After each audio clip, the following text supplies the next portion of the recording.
नमस्कार मित्रों, स्वागत है आपका हमारे विशेष कार्यक्रम रण संग्राम में। आज हमारे साथ उपस्थित हैं जिला परिषद वार्ड संख्या 2 से अजय यादव जी, जो कांग्रेस प्रत्याशी। तो करते हैं इनसे बात कि इनकी चुनाव रणनीति क्या है और क्या क्या चीजें अभी तक जो समीकरण जो चल रहे हैं उनके बारे में। अजय जी, स्वागत है हमारे स्टूडियो और रण संग्राम प्रोग्राम में। बहुत बहुत शुक्रिया सुनील जी।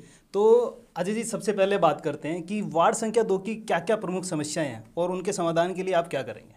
देखा जाए तो अब जैसे विधायक जो भाजपा के हैं यहाँ पे जी, तो उनकी वजह से जो जनता के काम नहीं, वार्ड मुंडा और या वार्ड की जनता के काम नहीं होने पा रहे हैं। जी जी। तो इसलिए सरकार ने स्पेशली मेरे को वार्ड नंबर 2 में उतारा गया मेरे को। जी जी जी। जो जनता जो परेशान है उनकी जो समस्या सुनी जा सके इसलिए। जी जी जी। चलिए, बहुत अच्छी बात है।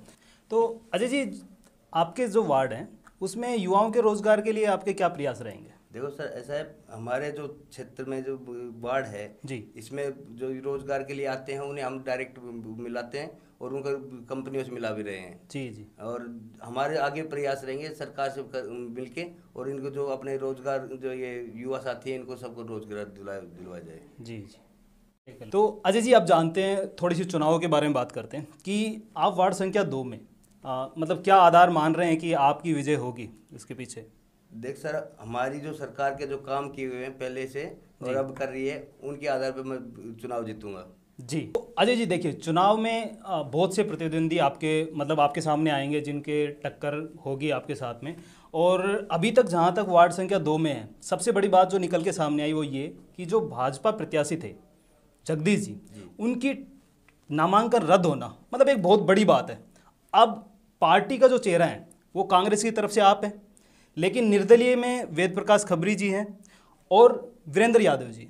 तो आपको क्या लग रहा है कि कौन आपकी टक्कर में है, या मतलब कैसा आप सोच रहे हैं कि भाई ऐसी रणनीति होगी या क्या हो कैसे। ऐसा है, जीत हार तो आगे वो देखी जाएगी, आगे होगी जो जी, लेकिन अब किसी को भी हल्का नहीं समझना चाहिए पहले तो। जी जी। ठीक है ना जी।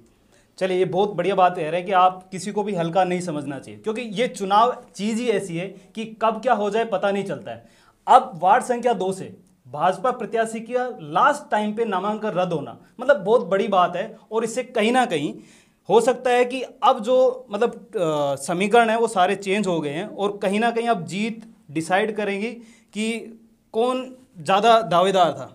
तो अब बात करते हैं कि और कौन कौन सी ऐसे जो उपाय हैं जो आप जनता के सामने लेके जाएंगे और आप बोलेंगे कि मुझे वोट दें। होता है ना कि यदि आप चुनाव में जा रहे हैं और जनता से वादे करते हैं, तो ऐसे कौन कौन सी चीज़ें हैं। आपने रोजगार के बारे में बता दिया, उसके अलावा कुछ।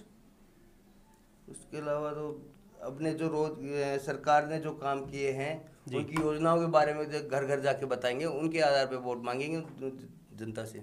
जी, बहुत बढ़िया बात कही है कि सरकार योजनाएं चलाती है, लेकिन जनता तक उन योजनाओं का पहुंच पाना बहुत बड़ी मुश्किल होती है।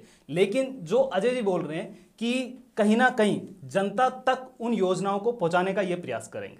आप देख रहे थे हमारी विशेष वार्तालाप जिला परिषद वार्ड संख्या 2 से अजय यादव जी के साथ में।